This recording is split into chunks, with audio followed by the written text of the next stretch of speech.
How's it going? How is everybody? Glad to see you here. You're on mute. If you would like to speak, I would appreciate that. So I'm not the only one. Scott should be joining us any moment now. Let me get my notepad in case I hear an awesome idea. I'm sure there's going to be plenty of them. Okay, I'm going to keep admitting people. How's it going, Sharon?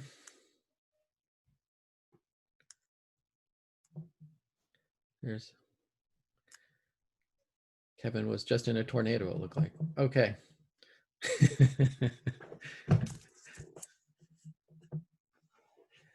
All right, I'm admitting some others here. We'll get started in about a minute or so. Can't hear you, Kevin. Are you talking to me or are you just there he is. I say that's a good thing. Yeah, usually. Well, like I said, my kids are doing the virtual schooling and it's very odd for the teachers to be like, okay, unmute yourself, It's the opposite of what they want to actually tell the kids mostly, right? Hey, Scott. There's Scott. Hi, Scott. Hey, so, everybody. What can we talk about? What is everyone working on these days on your membership program? Right now, I'm budgeting. We're getting all ready for our budget because we're January through December and calendar year schedule and a lot of discussions, especially on the expense side. It's like, how do we even know, what to put in for travel and lodging and things like that for meetings that we don't even know are going to happen, and conferences and shows. What's your philosophy right now, Dan? Are they encouraging you to put some kind of modest amount in where if you don't have the conference, it just becomes found money or is offset by, decreasing revenue, or how are they encouraging you to go about that? Well, we're trying to, the way that we're looking at it, or at least the way I'm budgeting things is we're looking at the last half of next year. Okay. For actually, freeing up any travel, any type of meetings.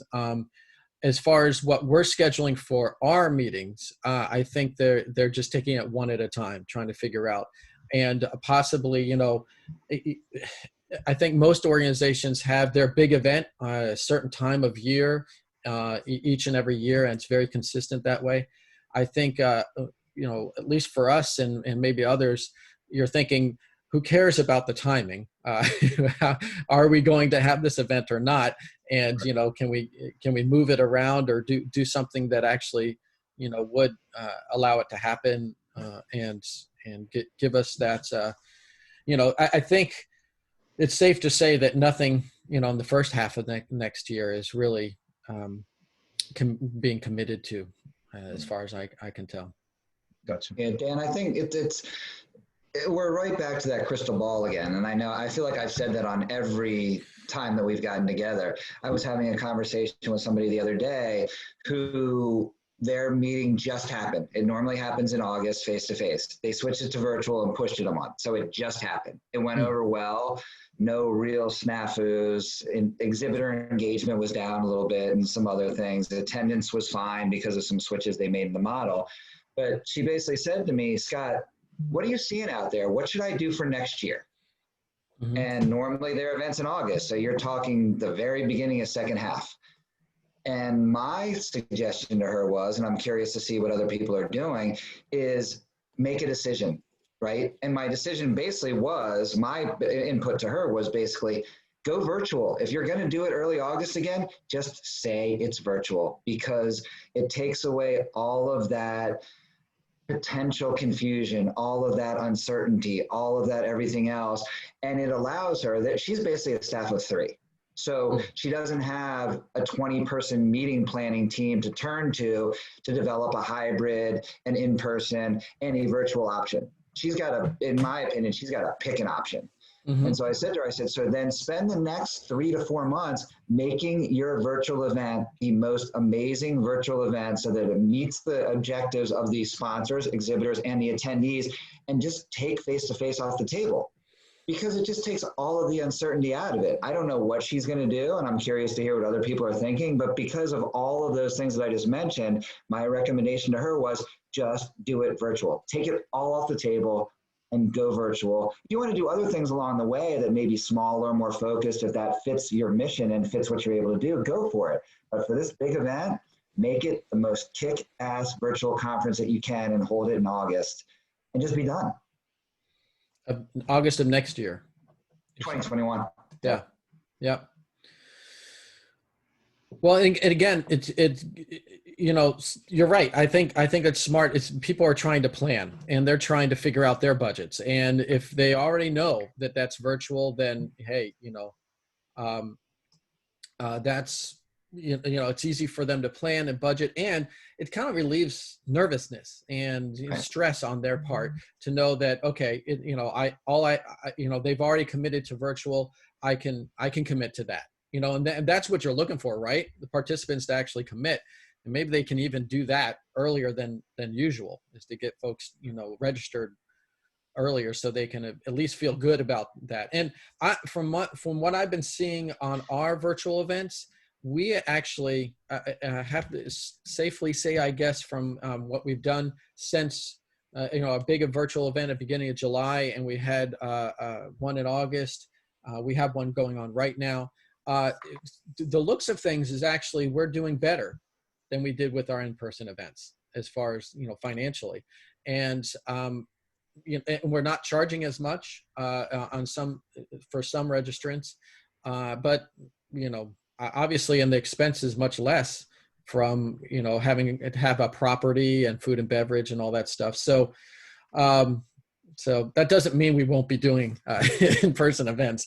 It just means that, you know, we've pulled it off in a way that actually helps us at least regain some of what we've lost this year, because it's definitely going to be a loss on that side. Well, you know, Dan, one thing I'd be curious about in the longer term is that, you know, and like Scott says, just plan on it being virtual. And, you know, if in reality you've got a better margin, you know, better net revenue from the virtual event, then if you know, COVID lifts, restrictions are gone, you decide to have a face-to-face, you know, you do have to have some kind of supplemental budgetary process to make sure that you're actually able to ask for more, you know, expense money up front. And then, of course, you'll have more revenue on the back end coming up. But the other thing that I keep thinking about here is that, you know, let's use ASAE as a guinea pig. They had so many more people register for, yeah, obviously free means that, you know, price no longer is a restriction. But I'm wondering what the long-term impact is in terms of their satisfaction. In other words, what kind of membership implications do you get? You know, years ago, we used to, when Scott and I guess we're the only two on the phone here, who used to volunteer for Greater Washington Network and lead units like the Membership Development Group, you know, we'd call lapsed members, you know.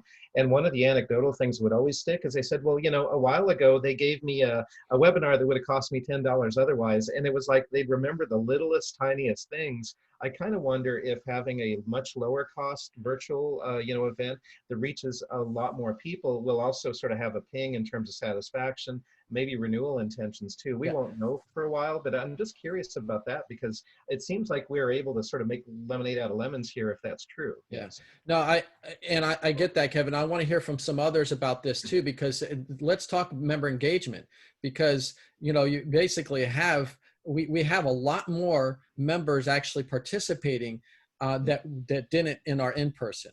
That's probably why the volume is up on these, and that's why we're actually showing a profit, because we have many more actually to, you know, have the ability and to participate. I'm sure everyone else is seeing this type of thing. You know, please, you know, speak up. I want to hear from others to make sure that I'm just not going crazy here.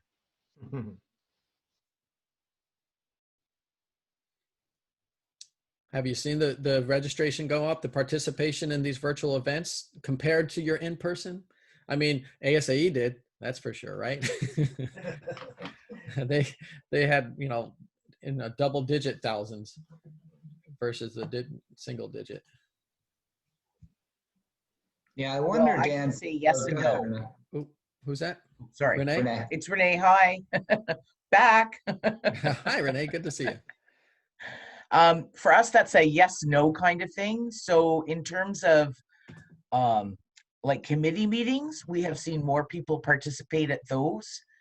So these would be regular monthly meetings like we would hold. And when they've been in person, we've had good participation, but now we get like even more.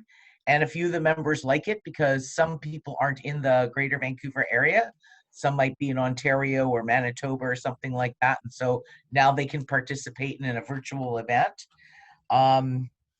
But we're trying to offer less and less for free because in the end, all the services we provide still cost money.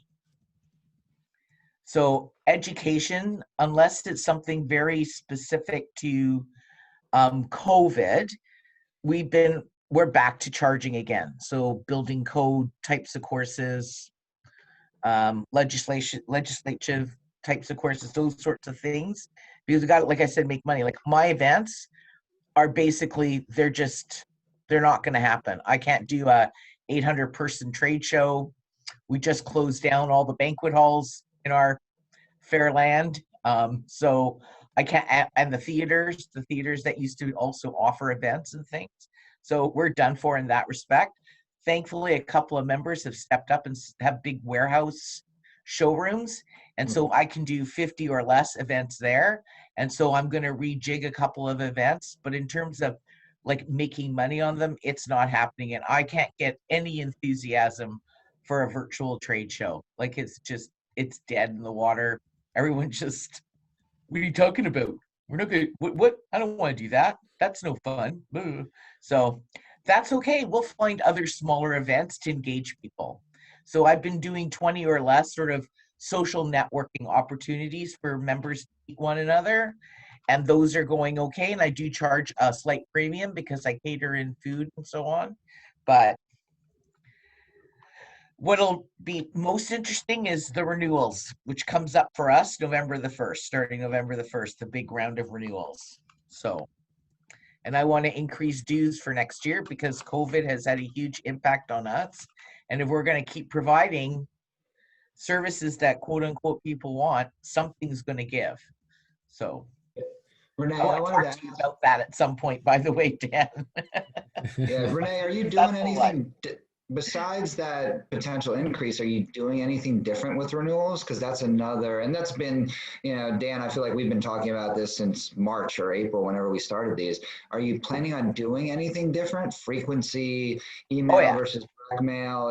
What are your thoughts there? Because I think that's a big question mark for a lot of people, as like you and Dan are going into right now, where you're hitting renewal season. It's what are we going to do and what do we charge and all those things. So I'd love to hear what you guys are thinking. Well, the earlier the better is my philosophy. The sooner you can let people know your dues notice is like the invoices don't come out right away. I send an email that says, "Hi, boy, another year has flown by. You're all the wonderful things." And, I try to make it as upbeat as possible. And then the next email is another upbeat email with the invoice, and they can pay online right away. And then I keep on going like every 3 weeks. Hi there. Something positive.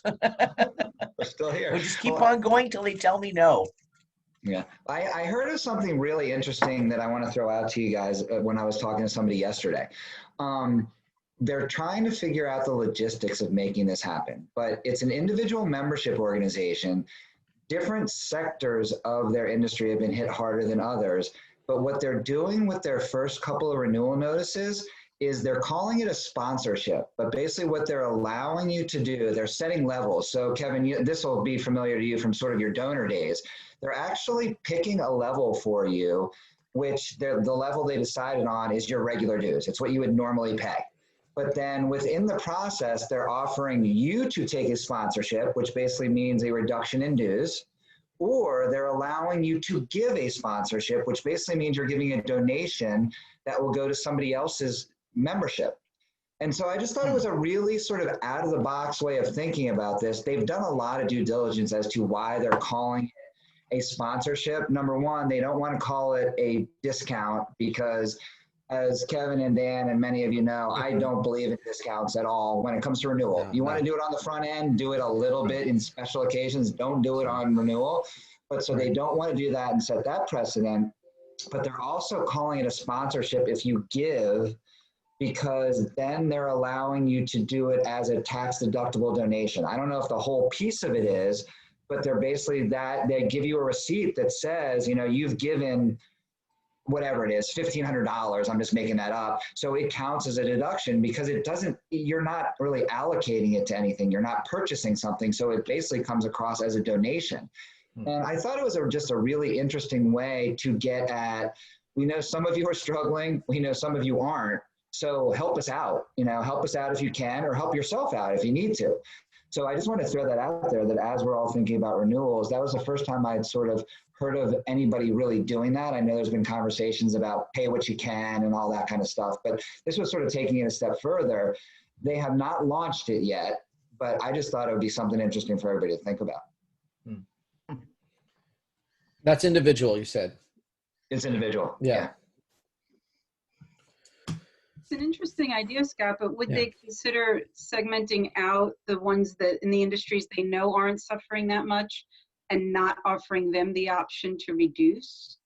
You know what, Leanne? I did not go in that deep in the conversation with her, but I thought about that too. I thought about going back to sort of my old hardcore direct response days when I worked on the magazine side, where it was like, all right, what are we going to do? We're going to reward the people who haven't been members for a long time, but the people who have been members or subscribers for a long time, you know what we're going to do? They're going to pay the most out of everybody. Yeah. I was thinking, and I didn't say this to her because this is the first time they've ever done it and they haven't launched it, was, all right, take a look. And if somebody's been a member for 3 years or longer, and I'm just using that as an example, don't offer them a discount. Offer them to give a sponsorship only, pay their normal dues or give a sponsorship, because you know that those people are now in the habit and they would be more fully understanding of the value. So they would be less likely to lapse. And they would, you don't know if they'd be less likely to be struggling. Not to get into too much detail, but she was looking at it from every different direction. Because I said to her, what are you making these decisions on? What are you making this targeting on? And she said, well, we're also taking into consideration, because this is all about the industry and supporting our members from every angle we possibly can. And she even went to, they may not be struggling in their profession, but it is possible that their partner or their spouse or their whatever is laid off. So we want to be considerate of that too. And I'm going, wow, that is unbelievably generous, because if it was me, I'd be like, I'm sorry that your partner lost their job and that your family income is down, but what I really care about is you as the member. And because you can't ever control that other side. You're never going to get all the variables that can impact somebody's income and somebody's livelihood. So focus on the core, which is what they're doing with you and what their income is in the profession. You can't, there's no those way are for me. One-offs that you should entertain if How someone. am I supposed to know that? Yeah, it's a one-off that you should entertain if someone approaches you about it. Yeah. I'm struggling personally because the rest of my life is a crazy mess and I need some help this year. You can address those on a one-off basis, I think. Yeah. In a sense, Leanne, it's not too much different from that sort of guarantee that people, periodically make. Ron Rosenberg always used to talk about that and say you really should offer them like a money-back guarantee if they're not satisfied. And he always likened it to that kind of amnesty you'd give somebody if they were in transition. If you can't afford to pay dues, we know you're still going to be an accountant in Kentucky or whatever, so you're still going to be in my membership market for the next 15, 20 years. I am taking a loss now to try to maintain continuity of relationship with an eye toward maintaining your lifetime value. It seems to me it should be more strategic that way. I mean, I'm all for sympathy because we're going through an unprecedented time, but let's face it, the studies have shown over and over again that we're a luxury good. People, if we got a 10% member penetration, chances are almost all of our members are in the upper 10% of emotional intelligence, money, everything else. It's, I know we often don't think that way because we'd like to be more inclusive, but geez, a certain kind of person gets membership and another kind doesn't. So, yeah. So here, I like thinking outside my box, but basically, what Renee was talking about earlier about, trying to get, exhibitors or, sponsors and those type of folks to step up. why can't you do the, marry these two things together? Maybe you have a sponsor that you can make a big deal about. Hey, can you guys send us $5,000 we can kind of set aside to help those that can't, pay the dues this year? And we can make a big deal about it, not on their side. We don't want to be like, hey, look, these people got a handout. But it's more about, hey, you see it on TV a lot, that Walmart's given millions of dollars, to help those that are in need during these times of crisis. You can make a big deal about that with the sponsors, and then those people that actually got the assistance, maybe there's a little application or something they fill out. They'll whoever did get that, possibly maybe connect them with the company that actually helped them, and say, hey, here's a way to thank them for that. And again, the sponsor gets these one-on-one connections with possibly folks that are going to be able to be their customers in the future. So I wonder if there's a way that you can kind of put those together to companies with money that are helping out individuals. That gets a lot of attention, especially on the social media side.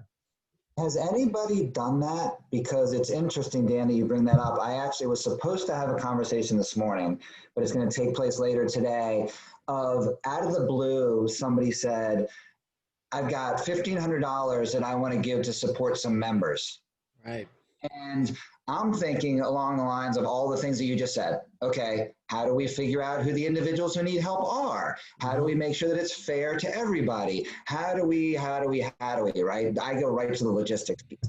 So I would love, if anybody's done that, I would love to know how you manage that process, because you want to publicize it, but it's also got sort of hidden hurdles or / risks in there that scare me, because it's got to be fair, right? It's got to be so that almost anybody could participate and have an equal shot of getting this support.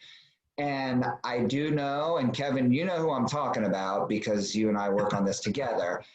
I know they don't have the staff or the logistics or any of the stuff to do this what I would think is the right way. So I'm just trying to figure, I would love to learn from anybody who's done it, because they're going to do it. I can tell you they're going to do it. I just need to help them make sure they do it the right way. Right. But Scott, if you think about what a typical foundation does, if the association has a foundation that typically administers scholarships, and usually it's scholarships and they fund research, and here, I don't actually see a huge difference in, the direct beneficiary is different, but I would think that scholarship going to an individual who's getting their dues paid because they can't afford it is something where they probably have monitoring and evaluation already in place. They have screening of recipients. It seems to me that other than like once folks make that mental leap, it's not too different than what a foundation typically does. And it might be a good way, if they'll give now, when things get better, maybe you can keep cultivating them for larger gifts on the foundation side. Maybe some of the money donated from the corporation can kind of cover the expense of, managing the logistics of it, farming it out to, a freelancer or someone to handle that type of thing. So, but yeah, the foundation is always, it's a good filter for that. I agree. Anyone else have stuff like that going on? It's the Dan, Scott, and Kevin show right now. So that's all right, Kevin. I'm all right with that. Well, I can't do something like that. So you're not allowed, Renee, or just you can't? Well, it's builders. Yeah, this just would not fly very well, because there's a lot of I joke sometimes and say I'm really the overseer of 1,100 egos, and there's a certain attitude, and that would never work. It'd be like, we do scholarships to the Institute of Technology, for instance.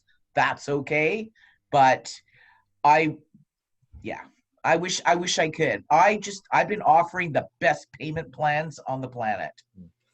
And that's working way, way better, because I'm not discounting, because I don't believe in discounting either, Scott.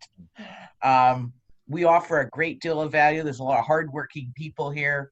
And, I can make it work if you want to work out a discount plan. So That's weird because when Leanne and I both worked for the home builders, I found them at least unfailingly civic-minded and team-spirited, and not Oh yeah. individualistic. Oh, they are in No, their own mind. I'm playing But, you know, but if it comes to the members, it's different. So Yeah. next week, we're going to have people rappelling down a building for Easter seals. And we've raised actually the most money of all the teams participating. We've close to $50,000. Hmm. And the next best team, including one of the big sponsors, is like 4,000. So in that respect, no problem. But when it comes to actual, like I can just see it now. Well, why does he get any help? Why can't I get any help? Yeah. We just won't go there. We I'd have a much rather work out the payment plan of a lifetime. we have a hardship policy. We never had one before, so we wrote one up but made it really Oh, more yeah. generic to be a long-term thing. But our members are medical writers and they're still working. We've had a few people whose spouses has lost their job, and we're definitely seeing retention down a little bit right now and people thinking twice about renewing. But typically the people who are asking for discounts or free membership are either they're not a member yet or they've been a member like a year. And we go back to that same thing Scott was talking about earlier, like, so I'm going to give a discount or a free membership someone who's been with us not even a year or maybe a year, and someone who's been with us for 15 years has to pay the full amount. So it's kind of a challenge. It's like developing a criteria for awards program. You know, it's not not going to just be, you know, quick and easy. Yeah. You know. Well, and that's my next big event, actually, is an awards program that we do every year. So this will be interesting, since they really look forward to coming to get their free dinner and, you know, pick up their trophy and everything. Yeah. Maybe you could have everybody that does pay get anyone that's interested that pays their dues go into a pool and get vetted for basic eligibility, and then randomly get selected to get their dues reimbursed. Like a drawing. Yeah, just a X number of people are going to get their dues reimbursed this year. If you think you need it, you can put in for it, or maybe not random. Maybe of all the people that pay that submit it, you can vet those. It'll weed out the people who are just interested in getting the free one, you know, and just because it's something that I might get for free. You force them to front some of the money, and then you can give it back to them if they're qualified and if they get selected. And that seems like an easy, add a couple questions just on, you know, has your family encountered any financial hardship during the time, you know, XYZ? It's just a simple checkbox. Because a lot of people, even though they might want the help or need the help, they won't say they do. Right. It's easier to cancel than to ask for help. Yeah. And you know, one of the things I was thinking when you all were talking about it was, you know, would we identify maybe those, you know, Scott, maybe in the later, those that are going through the grace period, or those that have yet to renew, but they have been longtime members. Maybe there's, you know, outreach that you need to do to say what's going on, you know, what's happening. And it's like, well, we've had to cut really bad and it's been really tough. And it's like, well, you know, we may have a solution. We want to keep you around, you know, that type of thing. But again, it's you know, preferential maybe, or, you know, not really equitable. I don't know. So.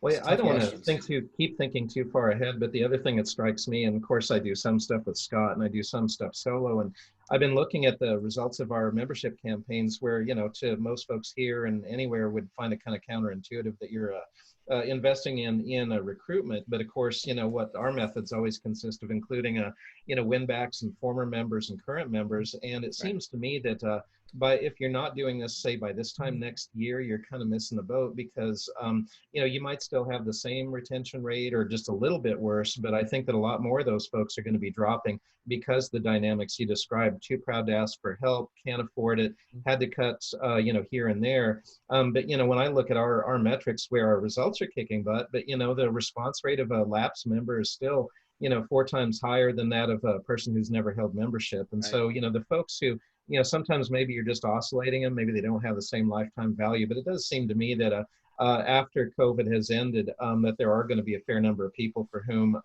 you know, some kind of a win back offer, even a year or two after they've fallen off the wagon, is going to be appropriate and effective. No doubt.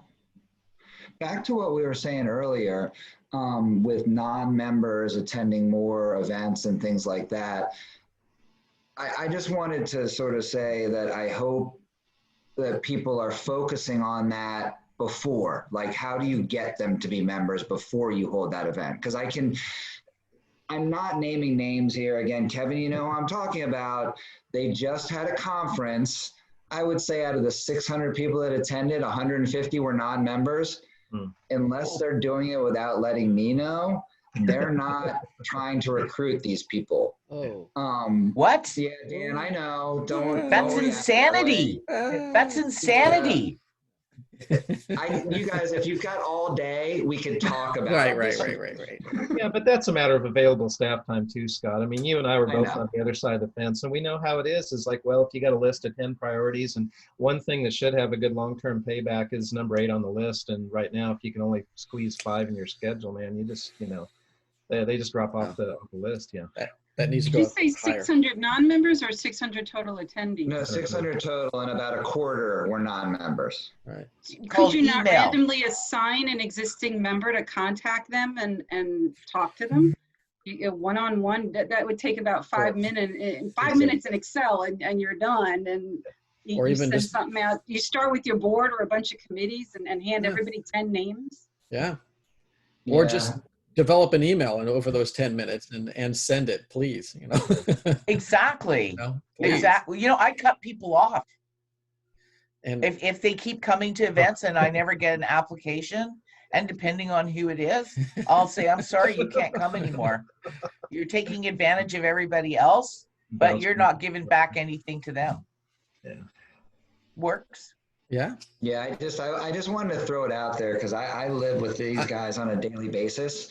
And I think that we've got some very intelligent people. You guys are all shaking your heads like, why would anybody do that? yeah. But if just by chance somebody on this call was going, yeah, we're holding our virtual event and we have no plans for how to recruit people that are non-members that are attending, my little word of advice would be, please have a plan going into the event, not after the event, or not at all. Well, Absolutely. And Yeah. don't call Reggie. Yeah. They haven't, I don't think they've gotten too far with that process part. either. Reggie and I have been talking about things that we could do, and they've lost a lot of the momentum. They were still working on what to do with the people from MMC. Let's see. Yeah. And Oh. I think they were starting a campaign to the annual ones, but I haven't figured that out. yeah. Again, and I mentioned this at a call back in March or April and telling you guys that this was something that, because the webinars were ramping up and we were getting a lot of non-member participation, and we had just even started charging non-members for, those webinars. I was grabbing the non-members and sending out saying, hey, I'll just take that money that you spent on your webinar off of your dues. And you can use that towards your dues for joining right now, and it's just a quick and easy. And I was doing that even before the webinar happens, so, I agree, Scott. It's just a quick and easy, get a promo code, whatever it takes, and get it done, It's a matter of how you think about this stuff too, because another project that Scott and I are kind of working on, he hasn't kicked in yet on it, but they're doing today and tomorrow and yesterday, they're doing their sort of annual conference that they switched to virtual. And I said, well, what's your incremental cost? He goes, well, I don't know. We put on this whole category of content in anticipation of this sort of new group of prospective members to hop on, but we don't have anybody taking. And I said, well, why don't you give it away for free? Why don't you make it a premium, encourage them to become a member, and then hit them up over and over again afterwards saying, hey, remember that free thing we gave you? It's we hope you learned from it.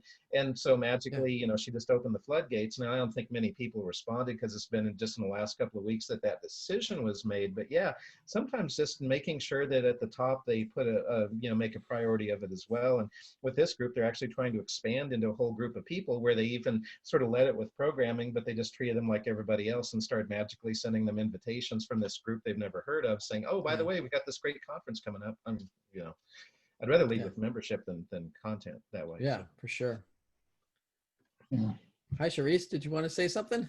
Hey, actually, what both you and Kevin were mentioning are some of the things that we took advantage of for non-members that attend our events. Yeah.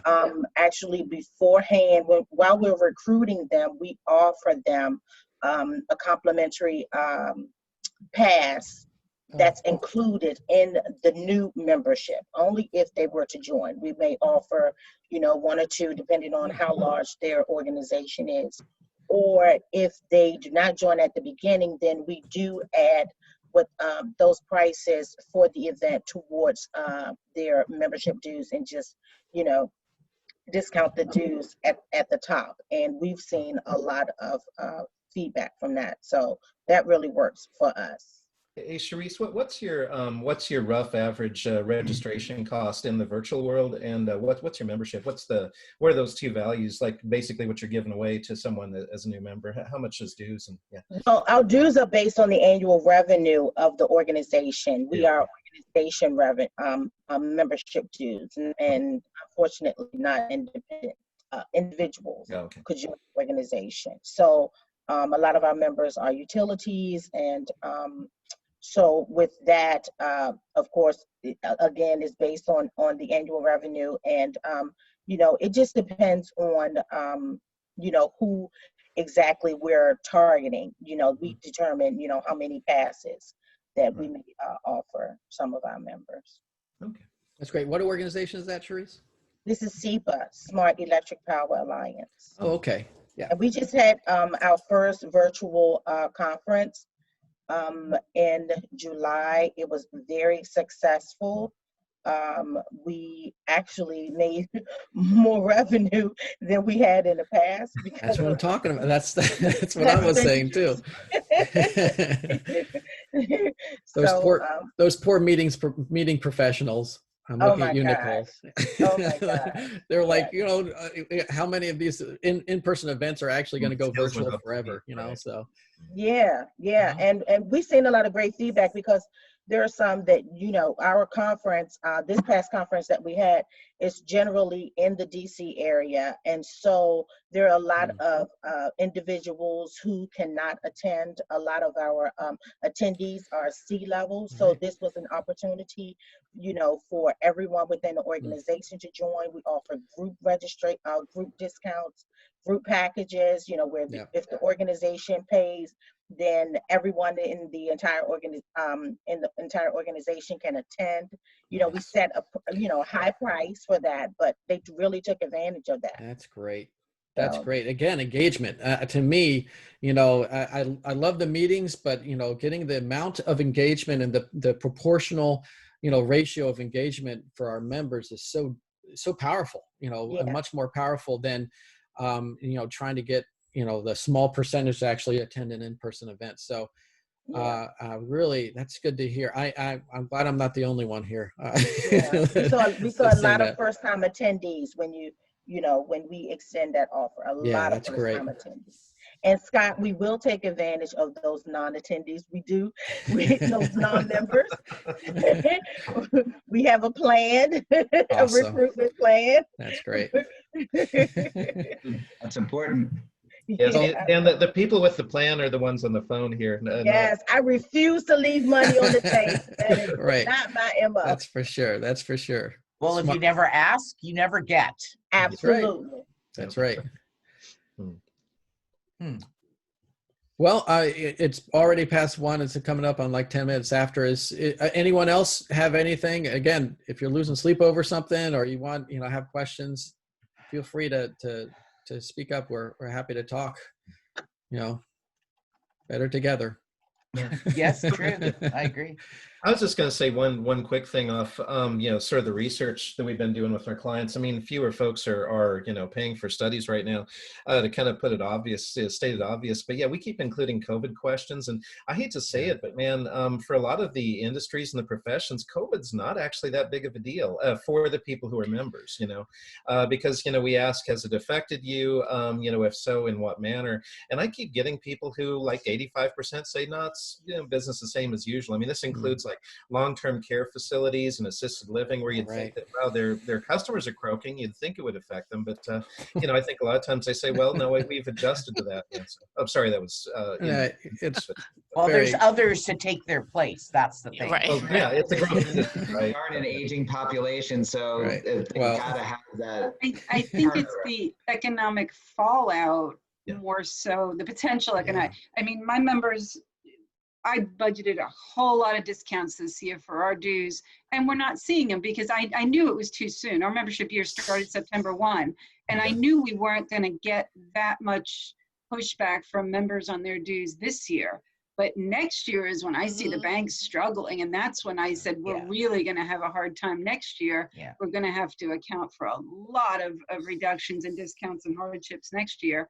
I mean, we're at I don't know, 92% of our dues already, and it's only been about 8 weeks. Oh So, yeah. Oh, yeah, we're going to excellent. be fine this year. It's next year great. that we're going to see the bigger fallout issues for banking and a lot of other industries too. Well, that I makes perfect totally sense, agree yeah. with you, Leanne. Yeah, I me too. think I think we're gonna be better next year. I think Hmm. 'cause for our industry, I mean, I think it'll be stronger because medical. I think we're not so bad right now as it is. We've seen a dip in retention, but we also cut a couple renewal notices out of our series, thinking this is short term, longer than anyone anticipated, and we're adding those back in. And I will be curious to see, if that helps. The retention rate goes up, but it's like watching the stock market, man. It's like when the news is good, we're doing okay, and then by May, all of a sudden, oh, the numbers aren't going the way they should, and our Yeah. renewals go down, and our new members go down, and new members are back up, and we're getting a lot of new members actually because people are looking for another career or a supplemental career. So I don't Right. anticipate a lot of these. Mm. We call them Natalie newbie. The unqualified Natalie newbies probably won't be with us more than a year. But for now, I'll take their dues. We'll see. Right. Right. And Leanne, your Good point's so retention, well yeah. taken too, because if you look at both the stock market, and I was looking for another a home to invest in here around Las Vegas, and it's a bidding war. I mean, you'd swear that there's not a pandemic and there's not an economic downturn because trillions of dollars have gone into the stimulus. That can't continue forever. And so, in a sense, what you're describing is number one. Number two is within a year, all that stimulus kind of dissipates. You do it countercyclical to try to thwart a potential recession. But the irony is once you sort of run out of time and you run out of money, this time next year, we could see a huge downturn in most of the indicators that we use. And of course, that's going to affect financing. It's going to affect, just the pools of money that they can actually spend, or even their own outlook about, yeah, things are really bad now. I thought they were bad last year. Yeah. So. Yeah. Yeah. It's funny, Kevin, well, actually, I mentioned in the Collaborate, I was asking for survey questions and that type of thing. Appreciate you, responding to that. But, we had discussed it, and actually we've decided to do more of a COVID survey that will, happen right away. And then we'll hold off doing more of the overall, member assessment, satisfaction type of stuff later, maybe Gotcha. in the year. So Oh. yeah, it's on our minds too, and we're the Food Industry Association, so the grocery stores and everything. So I'm with you, Sharon. Next year is looking good. People got to eat. It's the year after that I'm a little bit worried about, but Yeah. we should They're be all- fine next year. All the grocery people are working right now, so Yeah, and if you've seen the headlines, Kroger's up 13% overall. I mean, it's just unprecedented, increases in their sales. So it's just, nothing they did, Right. So. yeah. It's My just the way it husband is. works for Safeway, so I'm like, all right, well, we're There good you on go. that income. He's Right. not gonna lose his job. We'll see if I have one in a year, but he's good. He's good. Well, the There's less plenty- you're spending on dining out, the more you're probably spending on going to the grocery store. Yeah. Yeah. There's a lot more family Yeah. meals going on right now. So.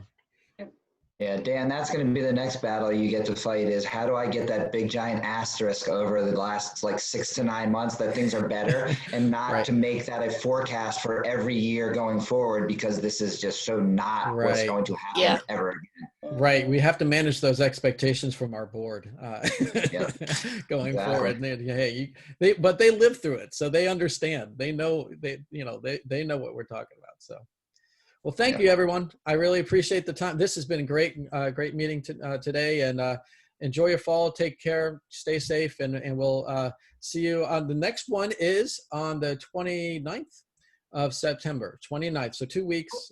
Tuesday, 12:30, like we always do. same time, same channel. So have a good one. Enjoy the weather, especially. So Mhm. have fun. Thanks again for All right, everyone. thanks. And Thanks. Take Thanks, care. everybody. Take care. Everybody. Bye. Bye.